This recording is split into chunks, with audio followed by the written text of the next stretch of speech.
और मुझे लगता है कि देश में शायद ही कोई ऐसा हो जिसका रेल से जुड़ाव ना हो। हम सब लोग मध्यम वर्ग से आते हैं, निम्न मध्यम वर्ग से आते हैं, और रेल से जुड़ी हुई बड़ी मधुर स्मृतियां हैं, और रेल से ही कहीं ना कहीं आवागमन सबने किसी ना किसी टाइम पर जरूर किया है। क्योंकि रेल सिर्फ पटरियों पर दौड़ने वाली ट्रेनें नहीं है, दंदनाती हुई ट्रेनें नहीं है। रेल इस देश के एक छोर को दूसरे छोर से जोड़ता है। रेल हिंदुस्तान की जीवन रेखा है, और सबसे बड़ी बात है कि आवागमन का सबसे सस्ता इकोनॉमिकल साधन है, एटलीस्ट हुआ करता था, और उसी के कारण मध्यम वर्ग, निम्न मध्यम वर्ग, गरीब व्यक्ति रेल की यात्रा को प्रेफर करता है। आज तक जब आप रेल में बैठते थे टिकट लेकर, तो कहीं ना कहीं यह विश्वास रहता था कि अपने गंतव्य तक पहुंच जाएंगे। बड़े सारे स्टेशन आते थे, उसमें पूरी सब्जी खाई जाती थी, कहीं पर चाय पी जाती थी, कहीं पकौड़े समोसे खाए जाते थे, और एक ये विश्वास था कि गंतव्य तक पहुंच जाएंगे। लेकिन आज जब रेल यात्री बैठता है तो उसके मन में शंका है कि गंतव्य पर वो पहुंचेगा या उसकी अर्थी और लाश पहुंचेगी। यह कीर्तिमान नरेंद्र मोदी जी ने और उनकी सरकार ने स्थापित किया है। मैं यहां पर आपको दो तस्वीरें दिखाना चाहती हूं। यह तस्वीर ठीक एक साल पहले इसी महीने जून की है। 2 जून 2023 को ओडिशा के बालासोर में भीषण ट्रेन हादसा हुआ था। करीब करीब 300 लोगों की मौत हुई थी और 900 से ज्यादा लोग घायल हुए थे। पश्चिम बंगाल में कल फिर एक ट्रेन हादसा हुआ। पटरी पर कंचनजंगा एक्सप्रेस थी, उसको पीछे से मालगाड़ी ने आके मारा। 15 लोगों की मौत और अभी तक 40 लोगों के घायल होने की खबर सामने आई है। ठीक है, एक साल पहले बालासोर ओडिशा में, और एक साल बाद पश्चिम बंगाल में ट्रेन हादसा होता है। क्या बदला है एक साल में? आज पूछना पड़ेगा ना कि एक साल में क्या बदला है।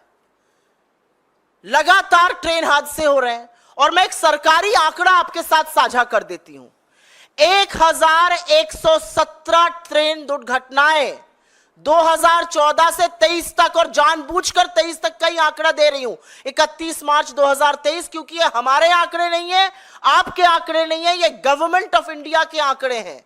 1117 ऐसी रेल दुर्घटनाएं हुई हैं जहां पर जान और माल की नुकसान हुआ है। यह सरकारी आंकड़ा है, असल आंकड़ा इससे बहुत ज्यादा है। मतलब हर महीने 11 ट्रेन हादसे हुए हैं। हर 3 दिन पर एक ट्रेन हादसा हो रहा है, और उसमें जान और माल की क्षति हो रही है। तो क्या बदला एक साल में? इतना बड़ा बालासोर का ट्रेन हादसा हुआ, हम सब ने लाशों का अंबार देखा, परिवारों को उजड़ते हुए देखा, छोटे छोटे बच्चों को बिलखते हुए देखा। क्या बदला एक साल में? बालासोर से पश्चिम बंगाल क्या बदला? क्या बदला 2014 से 2024 में? मैं एक सूची पढ़ देती हूं, आपको दिखा दिया, लेकिन छोटी सी एक सूची है। 2014 में गोरखधाम एक्सप्रेस डिरेल हो जाती है, 25 लोगों की मौत होती है। इंदौर पटना एक्सप्रेस का हादसा होता है, 150 लोगों की मौत होती है। कैफियत एक्सप्रेस में 70 लोग घायल हो जाते हैं।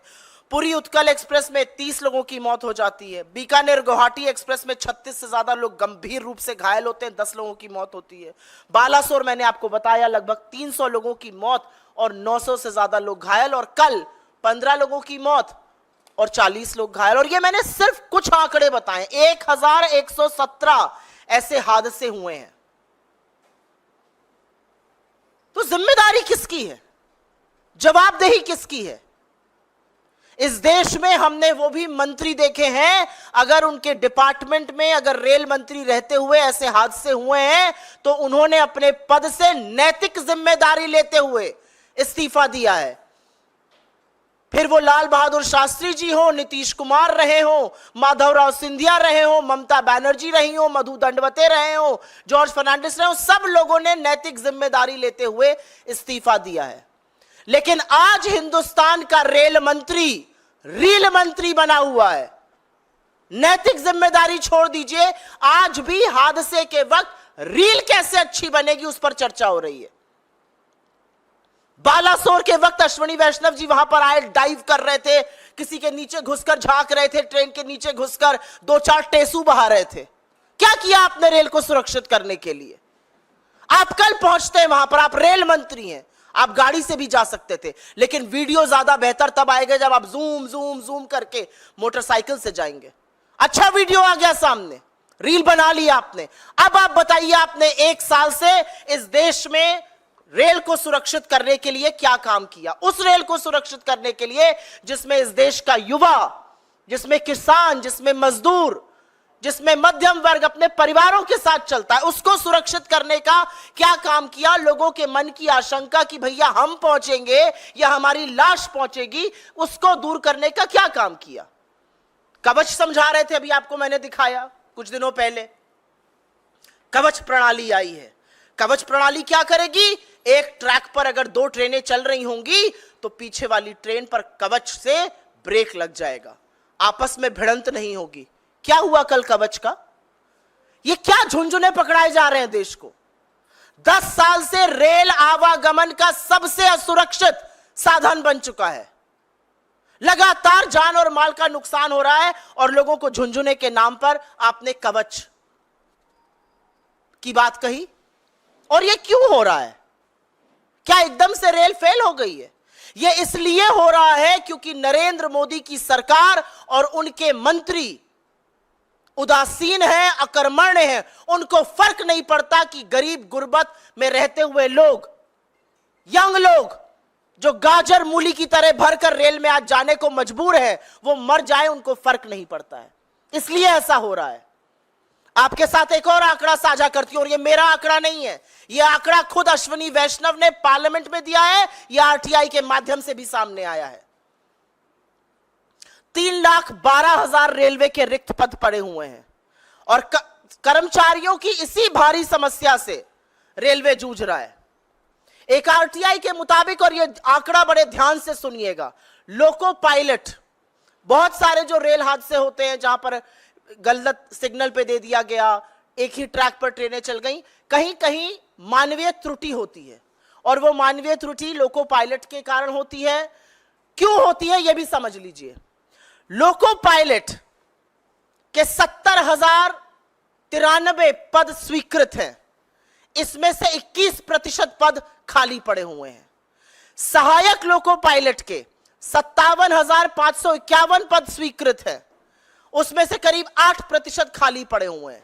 ये वो पद है जो रेलवे को सुरक्षित बनाने के लिए, सुचारू रूप से चलाने के लिए, लोगों को अपने गंतव्य से, एक गंतव्य से दूसरे गंतव्य तक सुरक्षित पहुंचाने के लिए इन पदों का रोल होता है। और 21% ये पद खाली पड़े हैं। इसके चलते लोको पायलट के ऊपर बहुत भारी दबाव है। 12-12, 14-14 घंटे वो काम कर रहे हैं और इस तरह की त्रुटियां हो रही हैं। मैंने 4-5 दिन पहले पढ़ा, रेल मंत्री कहते पाए गए, पुलिस बल का प्रयोग करो। ये जो भीड़ भाड़ हो रही है, ये भीड़ भाड़ अपने मन से नहीं हो रही है रेलवे में, क्योंकि आपने रेलवे को तबाह करने में कोई कसर नहीं छोड़ी है। पिछले 10 साल में रेलवे का जो हाल हुआ है, चाहे वो किराए में वृद्धि हो, और एक नहीं मैनीफोल्ड वृद्धि, जहां 800 का किराया था आज 2400 है। डायनामिक प्राइसिंग से कई बार तो रेल से कम किराया एयरलाइन का मिल जाता है। यह हाल आपने रेलवे का कर दिया है। क्यों ये लोग भीड़ भाड़ कर रहे हैं? कितनी किल्लत है ट्रेनों की, क्या अंदाजा है रेल मंत्री को? रेल मंत्री हवाई हैं। शायद वो महंगाई में, जैसे उनकी एक कोलीग ने कहा था, मैं लहसुन प्याज नहीं खाता, वो कहते मैं रेल से नहीं चलता। चलिए रेल से, एक स्लीपर में बैठिए, 200 किलोमीटर की यात्रा करिए एक स्लीपर कोच में बैठकर, तब आपको पता चलेगा कि हिंदुस्तान की असली जनता, AC 3 में बैठ जाइए, आप AC 2 में बैठ जाइए, आपको पता चलेगा कि हिंदुस्तान की जनता किस तरह से आज आवागमन करने को मजबूर है। इतनी किल्लतें हैं ट्रेन की कि पिछले वित्तीय वर्ष में, वित्तीय वर्ष 2023 में 2,70,00,000 यात्री यात्रा का टिकट बुक कराने के पार यात्रा नहीं करा पाए क्योंकि टिकट कंफर्म ही नहीं हुआ, सीट की किल्लतें थी। 2,70,00,000 लोग एक वित्तीय वर्ष में यात्रा नहीं कर पाए, उनका ट्रेन का टिकट वेट लिस्टेड था, वो रह गए। और यह निरंतर बढ़ रहा है। इसके पहले वाले वर्ष में यह संख्या 1,63,00,000 थी, वो बढ़कर 2,70,00,000 हो गई।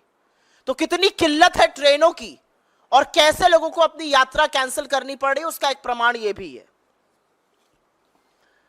एक बात जरूर बोलना चाहती हूं, और इसका मैंने जिक्र किया था 3-4 दिन पहले। मंत्री जी ने कहा पुलिस बल का प्रयोग करो। ये जो अनारक्षित लोग घुस जाते हैं, ये अपनी मर्जी से घुस रहे हैं, इनके पास कोई काम नहीं है। ये जो हमारे बच्चे अपनी परीक्षा देने जाते हैं, एक के ऊपर एक चढ़कर गाजर मूली की तरह इस गर्मी में, तपती हुई गर्मी में लोग टॉयलेट में बैठने को मजबूर हैं। कौन है ये लोग?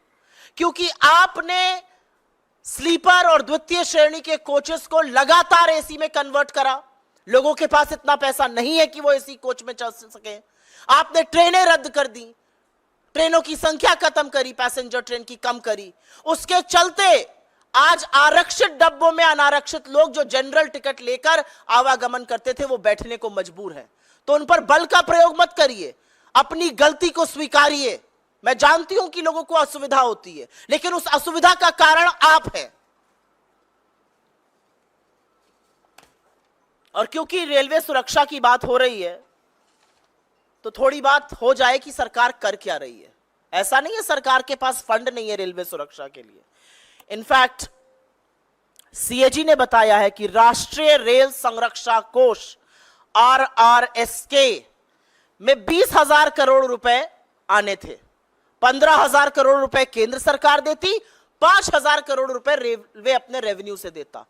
4 साल बाद जहां 20,000 करोड़ रुपए आने थे, वहां 4,225 करोड़ रुपए आए हैं, 1/4।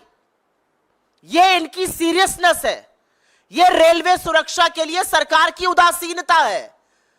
जिस संरक्षा कोष में 20,000 करोड़ रुपए आने थे, जिससे रेलवे की सिक्योरिटी होती, उसमें 4,225 करोड़ रुपए है। लेकिन अभी चौंकिए मत, क्योंकि चौंकने वाली बात आगे है।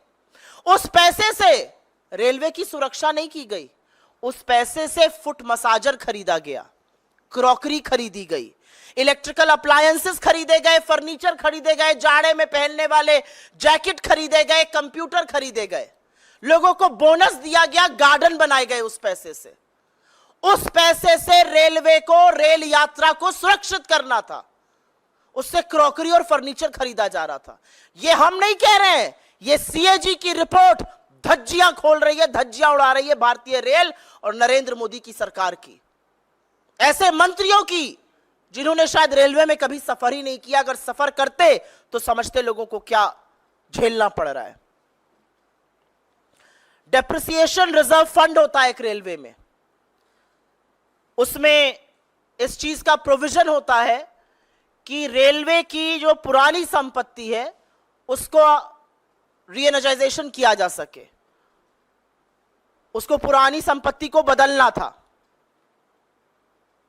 असलियत यह है कि जहां पर 58,000 करोड़ रुपए खर्चा होने थे, वहां पर 600 करोड़ रुपए खर्चा हुए हैं। यह सीरियसनेस है सरकार की। आंकड़े इसलिए दे रही हूं क्योंकि आंकड़ों से कोई नहीं भाग सकता है, और ये सरकारी आंकड़े हैं, सीएजी के आंकड़े हैं, सरकार की पोल खोलते हुए आंकड़े हैं। आंकड़ों से कोई नहीं भाग सकता है। आप टेसू भले बहा लीजिए, आप 4 रील जरूर बना लीजिए, लेकिन आंकड़ों से कहां भागिएगा। सुरक्षा का पैसे से आप क्रॉकरी और फर्नीचर खरीद रहे हैं, डेप्रिसिएशन फंड आप खर्चा ही नहीं कर रहे हैं। रेल जो सबसे भरोसेमंद साधन होता था, आज लगातार लेट चल रही है। मुझे याद है एज अ स्टूडेंट मैं लखनऊ से दिल्ली और दिल्ली से लखनऊ बहुत करती थी, और कभी संशय नहीं रहता था। जब शुरू शुरू में नौकरी भी ज्वाइन करी थी तो संडे रात को लखनऊ से बैठो, मंडे सवेरे पहुंचो, तड़ाक से ऑफिस पहुंच जाओ। आज नहीं पता इस बात का। आज नहीं पता है कि ट्रेन 4 घंटे लेट होगी या 5 घंटे लेट होगी या 9 घंटे होगी या 24 घंटे लेट होगी। असलियत यह है कि पैसेंजर ट्रेनों में से 17% ट्रेनें लेट चल रही हैं। एक वर्किंग मिनट्स होते हैं, 1 crore 10 lakh working minute railway ने बर्बाद किए हैं अपने, ट्रेनों के लेट चलते हुए। क्यों लेट चल रही हैं ट्रेनें? क्या जो ट्रेन से लोग चलते हैं वो काम धंधा नहीं करते हैं? क्या जो ट्रेन से बच्चे परीक्षा देने जाते हैं, जो लोग एक जगह से दूसरी जगह जाते हैं, क्या वो काम धंधा नहीं करते? क्या उनके वक्त की कोई अहमियत नहीं है? क्योंकि सरकार की उदासीनता सबसे ज्यादा भारतीय रेल झेल रही है। असलियत यह है कि रेल को तबाह करने के लिए इस सरकार ने कोई भी कसर नहीं छोड़ी है। हमारे रेल मंत्री को अगर मैं रील मंत्री कहूं तो शायद गलत नहीं होगा। रील बनाने का बड़ा शौक है, वंदे भारत की रील बनाते हैं, बुलेट ट्रेन की रील बनाते हैं, बनाइए। अरे 5 नहीं 50 बुलेट ट्रेन लाइए, लेकिन जो बेसिक रेल यात्रा लोगों के लिए है उसको तो सुरक्षित करिए, उसको तो सुचारू करिए। क्या मिल रहा है आपको रेल को बेचकर, रेल की जमीन पर हड़प कर, रेल को निजीकरण करके? क्या मिल रहा है आपको? लोगों की जेब पर सिर्फ और सिर्फ डाका डाला जा रहा है। बार बार कहा जाता है नैतिक जिम्मेदारी लीजिए और इस्तीफा दीजिए। वो तो होगा नहीं। हम मांग जरूर करेंगे लेकिन वो होगा नहीं। और इसलिए नहीं होगा क्योंकि अगर नैतिकता होती तो ब्रजभूषण शरण सिंह को गोदी में नहीं बिठाए रखते। अगर नैतिकता होती तो अजय मिश्र टेनी को मंत्री बनाकर नहीं रखते। अगर नैतिकता होती तो प्रज्वल रेवन्ना के प्रचार में नहीं जाते। अगर नैतिकता होती तो इतनी निर्णायक नैतिक हार के बाद नरेंद्र मोदी इस देश के प्रधानमंत्री नहीं बनते। So what is happening in this government is essentially flowing from the top. असलियत यह है कि प्रधानमंत्री पद पर रहते हुए व्यक्ति ने रेल को बर्बाद करने में कोई कसर नहीं छोड़ी है, और रही सही कसर जो है वो अश्विनी वैष्णव पूरी तरह से लगकर पूरी कर रहे हैं। I will very briefly make some of the